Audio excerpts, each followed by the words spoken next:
श्री कृष्ण गोविंद हरे मुरारी, हे नाथ नारायण वासुदेवा। श्री कृष्ण गोविंद हरे मुरारी, हे नाथ नारायण वासुदेवा। हे नाथ नारायण वासुदेवा, हे नाथ नारायण वासुदेवा। श्रीमद् भागवत सप्तम स्कंद अथ सप्तमोध्याय। प्रहलाद जी द्वारा माता के गर्भ में प्राप्त हुए नारद जी के उपदेश का वर्णन। नारद उवाच। एवं दैत्यसुते पृष्टो महाभागवतो सुरः, उवाच स्यमानस्तान् स्मरन् मदनुभाषितम्। नारद जी कहते हैं, युधिष्ठिर, जब दैत्य बालकों ने इस प्रकार प्रश्न किया तब भगवान के परम प्रेमी भक्त प्रहलाद जी को मेरी बात का स्मरण हो आया। कुछ मुस्कुराते हुए उन्होंने उनसे कहा। प्रहलाद उवाच। पितरी प्रस्थिते स्माकं तपसे मंदिराचलम, युद्योद्यमं परम चक्रु वीरबुधा दानवान् प्रति, पिपलिकैरहिरिव दिष्ट्या लोकोपतापनः, पापेन पापभक्षीति वादिनो वासवादयः, तेषामतिबलोद्योगं निशम्यासुरयूथपः, वध्यमानासुरैर्भीता दुद्रवु सर्वतो दिशं, कलत्र पुत्रमित्राप्तान् ग्रहान् पशुपरिच्छदान्, नावेक्षमाणास्तवरिता सर्वे प्राणपरीप्सवः, व्यलुपन राजशिविर ममराजयकाङ्क्षिणः, इन्द्रस्तु राजमहिषीं मातरं मम चाग्रहीत, नीयमाना भयोद्विग्नां रुदतीं कुररीमिव, यद्रच्छया गतस्तत्र देवर्षिर्दद्रशे पथि, प्राहमेनासुरपते नेतुमर्हस्य नागसम्, मुंच मुंच महाभाग सतीं पर परिग्रहम। प्रहलाद जी ने कहा, जब हमारे पिताजी तपस्या करने के लिए मंदराचल पर गए तब इंद्रादि देवताओं ने दानवों से युद्ध करने का बहुत बड़ा उद्योग किया। वे इस प्रकार कहने लगे कि जैसे चींटियां सांप को चाट जाती है, वैसे ही लोगों को सताने वाले पापी हिरण्यकशिपु को उसका ही पाप खा गया। जब दैत्य सेनापतियों को देवताओं की भारी तैयारी का पता चला तब उनका साहस जाता रहा। वे उनका सामना नहीं कर सके। मार खाकर स्त्री पुत्र मित्र गुरुजन महल पशु और साज सामान की कुछ भी चिंता न करके वे अपने प्राण बचाने के लिए बड़ी जल्दी में सबके सब इधर उधर भाग गए। अपनी जीत चाहने वाले देवताओं ने राजमहल में लूट खसोट मचा दी। यहाँ तक कि इंद्र ने राजरानी मेरी माता कयाधु को भी बंदी बना लिया। मेरी माँ भय से घबरा कर कुकरी पक्षी की भांति रो रही थी और इंद्र उसे बलात् लिए जा रहे थे। देववश देवर्षि नारद उधर आ निकले और उन्होंने मार्ग में मेरी माँ को देख लिया। उन्होंने कहा, देवराज, यह निरपराध है, इसे ले जाना उचित नहीं। महाभाग, इस सती साध्वी पर नारी का तिरस्कार मत करो, इसे छोड़ दो, तुरंत छोड़ दो। इंद्रोवाच। आस्ते स्या जठरे वीर्यम विषय्यम सुरद्विषः, आस्यस्तां यावत् प्रसवं मोक्षेर्थ पदविंगतः। इंद्र ने कहा, इसके पेट में देवद्रोही हिरण्यकशिपु का अत्यंत प्रभावशाली वीर्य है। प्रसव पर्यंत तक यह मेरे पास रहे। बालक हो जाने पर उसे मारकर मैं इसे छोड़ दूंगा। नारद उवाच।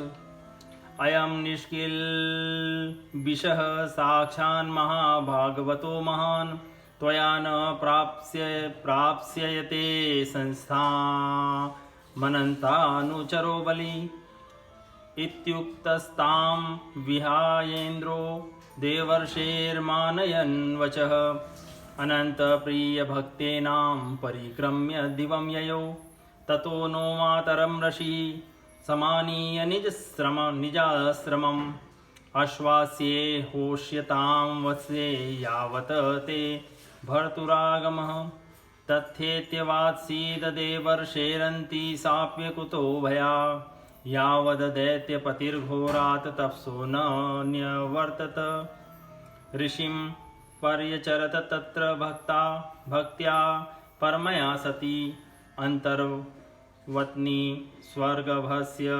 क्षेमायेच्छा प्रसूतये ऋषिकारुणिकस्तस्या प्रादादुभयमीश्वर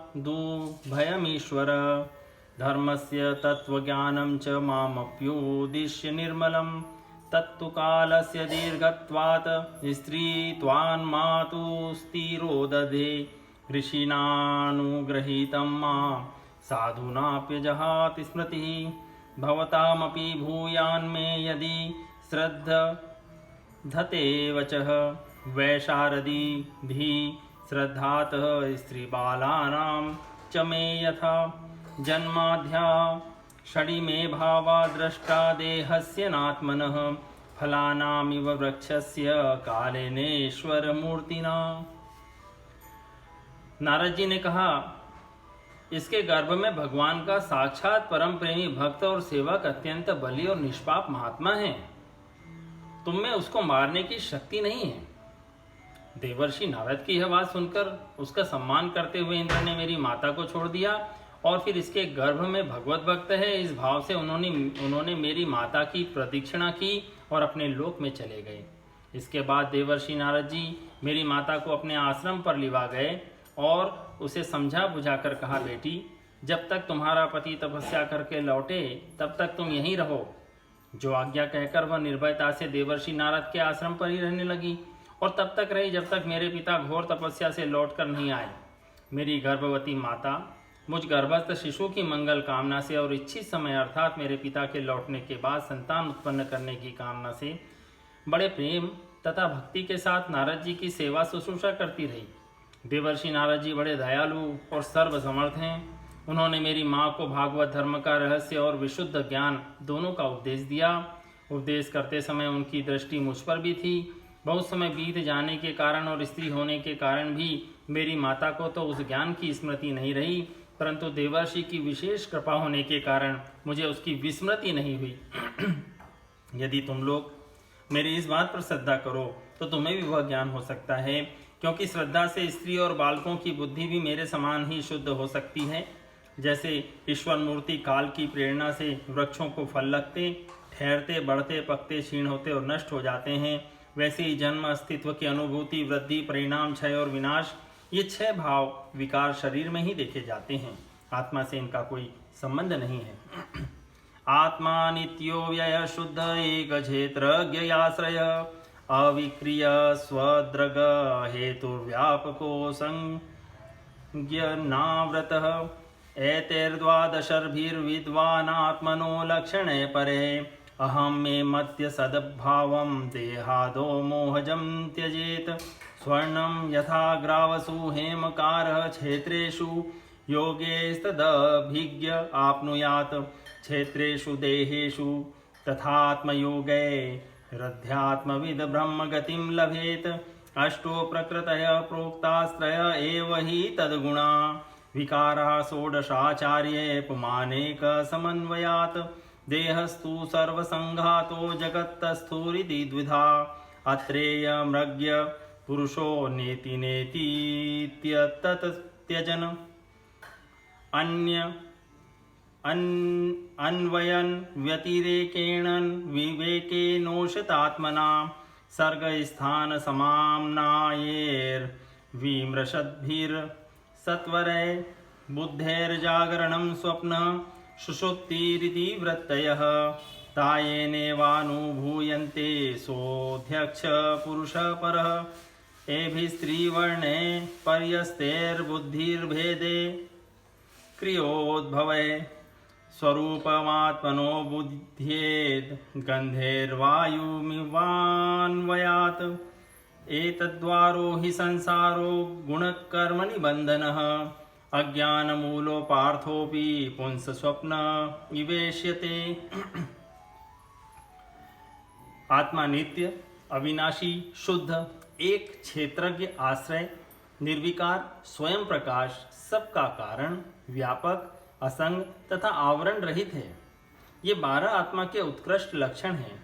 इनके द्वारा आत्म तत्व को जानने वाले पुरुष को चाहिए कि शरीर आदि में अज्ञान के कारण जो मैं और मेरे का झूठा प्रभाव भाव हो रहा है उसे छोड़ दे। जिस प्रकार स्वर्ण की खानों में पत्थर में मिले हुए स्वर्ण को उसके निकालने की विधि जानने वाला स्वर्णकार उन विधियों से उसे प्राप्त कर लेता है, वैसे ही अध्यात्म तत्व को जानने वाला पुरुष आत्म प्राप्ति के उपायों द्वारा अपने शरीर रूप क्षेत्र में ही ब्रह्म पद का साक्षात्कार कर लेता है। आचार्यों ने मूल प्रकृति, महतत्व, अहंकार और पंच तन्मात्राएं, इन 8 तत्वों को ही प्रकृति बताया है। उसके 3 गुण हैं, सत्व, रज और तम, तथा उनके विकार हैं 16, 10 इंद्रियां, 1 मन और 5 महाभूत। इन सब में एक पुरुष तत्व अनुगत है। इन सब का समुदाय ही देह है। यह 2 प्रकार का है, स्थावर और जंगम। इसी में अंतःकरण, इंद्रिय आदि अनात्म वस्तुओं का यह आत्मा नहीं है, इस प्रकार बाध करते हुए आत्मा को ढूंढना चाहिए। आत्मा सब में अनुगत है, परंतु है वह सबसे पृथक। इस प्रकार शुद्ध बुद्धि से धीरे धीरे संसार की उत्पत्ति, स्थिति और उसके प्रलय पर विचार करना चाहिए। उतावली नहीं करनी चाहिए। जागृत, स्वप्न और सुषुप्ति, ये तीनों बुद्धि की वृत्तियां हैं। इन वृत्तियों का जिसके द्वारा अनुभव होता है वही सबसे अतीत, सबका साक्षी परमात्मा है।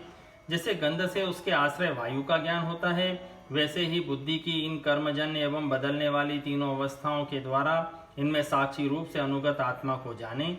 गुणों और कर्मों के कारण होने वाला जन्म मृत्यु का यह चक्र आत्मा को शरीर और प्रकृति से पृथक न करने के कारण ही है। यह ज्ञान मूलक एवं मिथ्या है, फिर भी स्वप्न के समान जीव को इसकी प्रतीति हो रही है।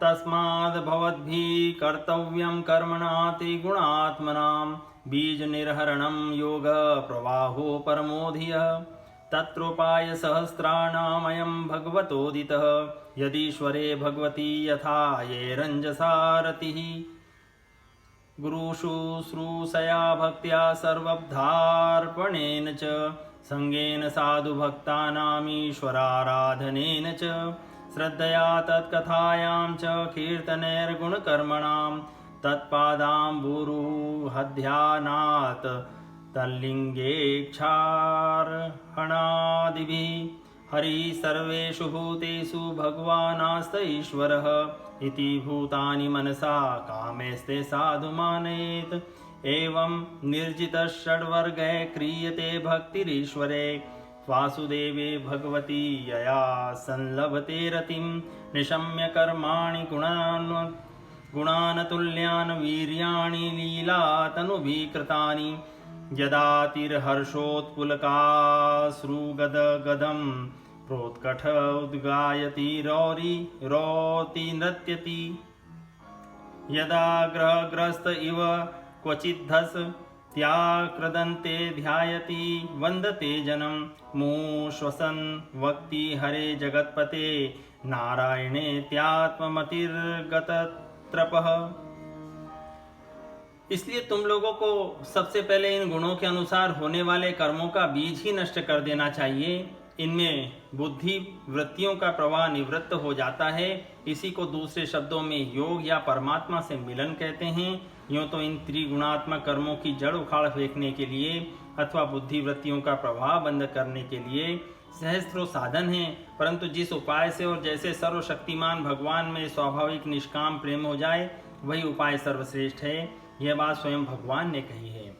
गुरु की प्रेम पूर्वक सेवा, अपने को जो कुछ मिले वह सब प्रेम से भगवान को समर्पित कर देना, भगवत प्रेमी महात्माओं का सत्संग, भगवान की आराधना, उनकी कथा वार्ता में श्रद्धा, उनके गुण और लीलाओं का कीर्तन, उनके चरण कमलों का ध्यान और उनके मंदिर, मूर्ति आदि का दर्शन, पूजा आदि साधनों से भगवान में स्वाभाविक प्रेम हो जाता है।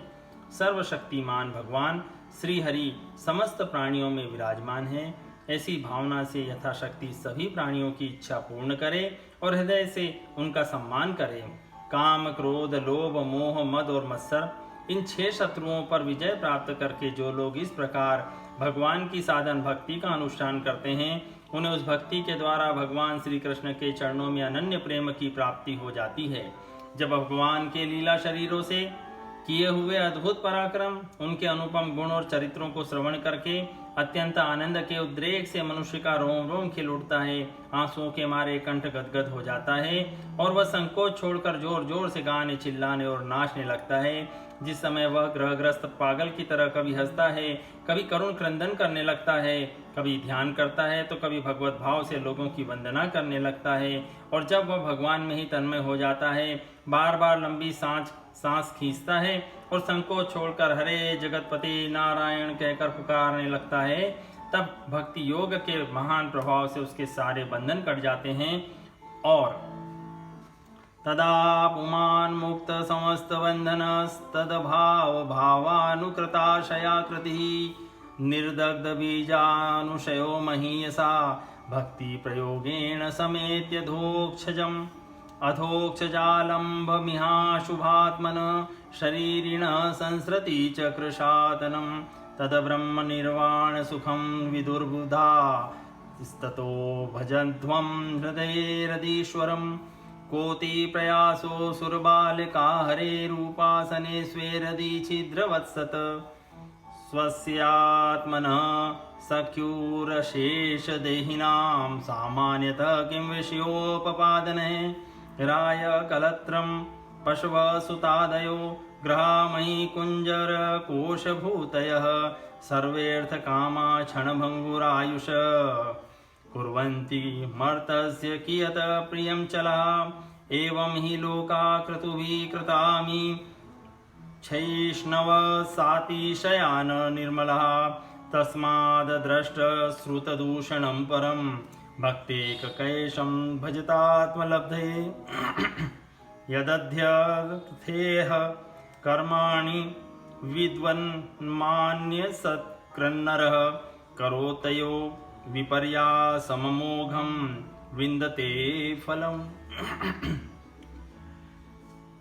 तो भक्ति योग के महान प्रभाव से उसके सारे बंधन कट जाते हैं और भगवत भाव की ही भावना करते करते उसका हृदय भी तदाकार भगवानमय हो जाता है। उस समय उसके जन्म मृत्यु के बीजों का खजाना ही जल जाता है और वह पुरुष श्री भगवान को प्राप्त कर लेता है।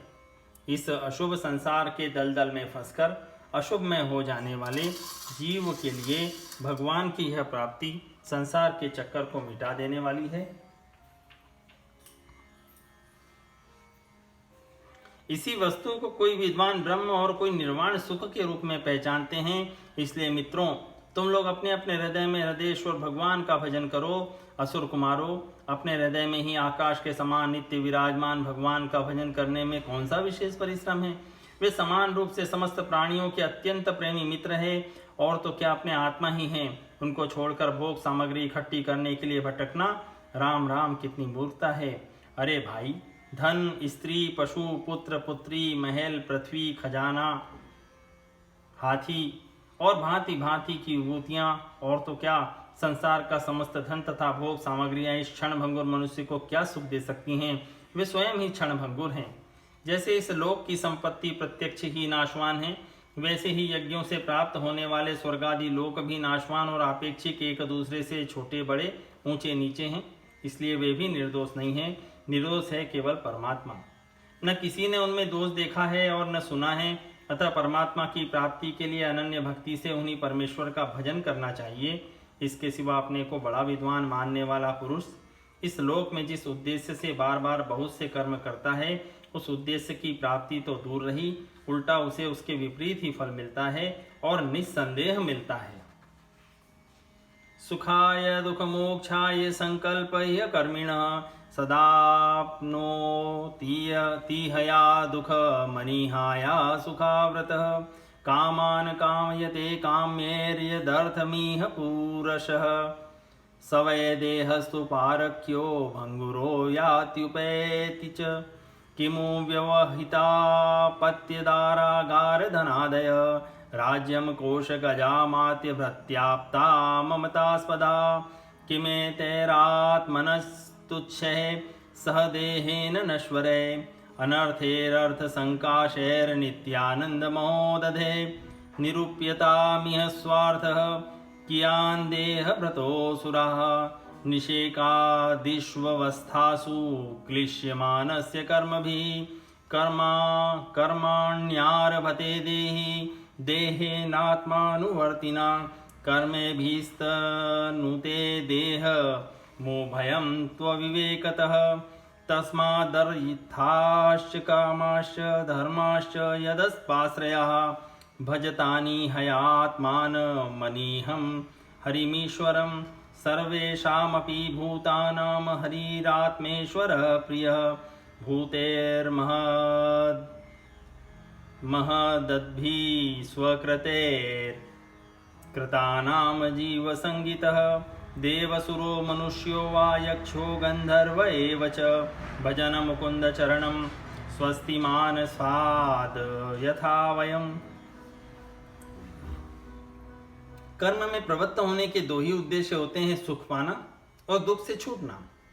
परंतु जो पहले कामना न होने के कारण सुख में निमग्न रहता था, उसे ही अब कामना के कारण यहाँ सदा सर्वदा दुख ही भोगना पड़ता है। मनुष्य इस लोक में सकाम कर्मों के द्वारा जिस शरीर के लिए भोग प्राप्त करना चाहता है, वह शरीर ही पराया सियार कुत्तों का भोजन और नाशवान है।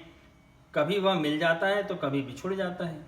जब शरीर की यह दशा है, तब इससे अलग रहने वाले पुत्र, स्त्री, महल, धन, संपत्ति, राज्य, खजाने, हाथी, घोड़े, मंत्री, नौकर, चाकर, गुरुजन और दूसरे अपने कहलाने वालों की तो बात ही क्या है। ये तुच्छ विषय शरीर के साथ ही नष्ट हो जाते हैं। ये जान तो पड़ते हैं पुरुषार्थ के समान, परंतु है वास्तव में अनर्थ रूप ही। आत्मा स्वयं ही अनंत आनंद का महान समुद्र है। उसके लिए इन वस्तुओं की क्या आवश्यकता है। भाइयों, तनिक विचार तो करो। जो जीव गर्भाधान से लेकर मृत्यु पर्यंत सभी अवस्थाओं में अपने कर्मों के अधीन होकर क्लेश ही क्लेश भोगता है, उसका इस संसार में स्वार्थ ही क्या है।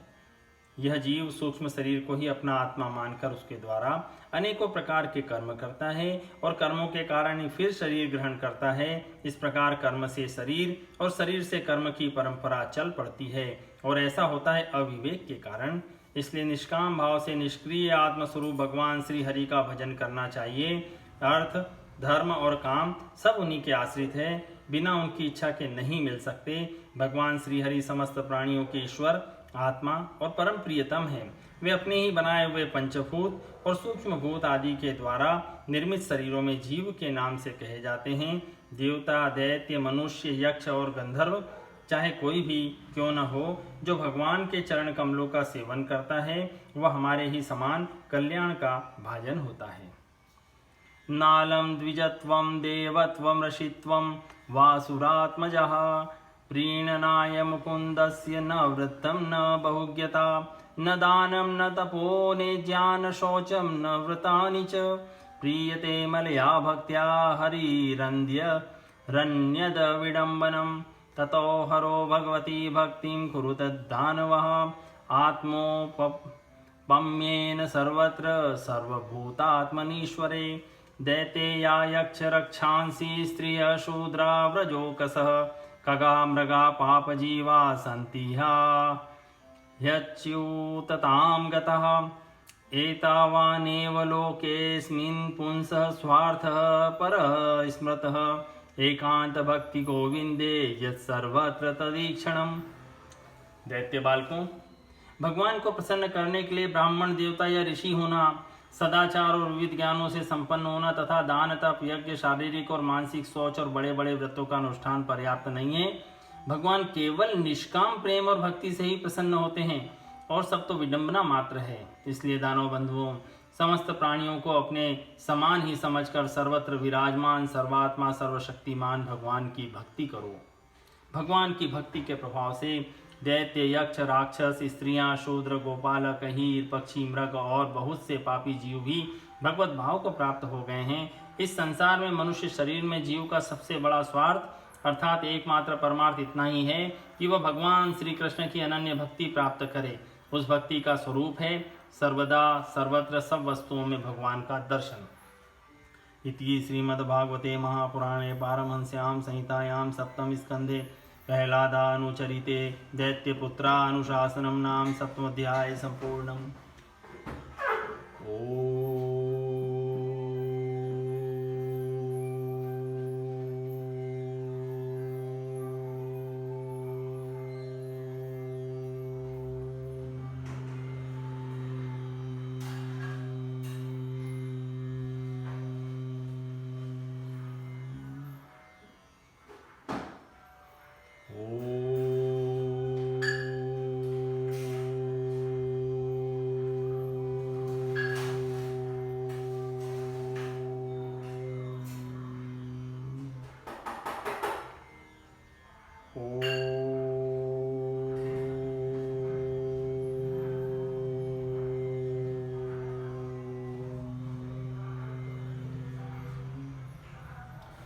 कृष्ण गोविंद हरे मुरारी, हे नाथ नारायण वासुदेवा। श्री कृष्ण गोविंद हरे मुरारी, हे नाथ नारायण वासुदेवा। हे नाथ नारायण वासुदेवा, हे नाथ नारायण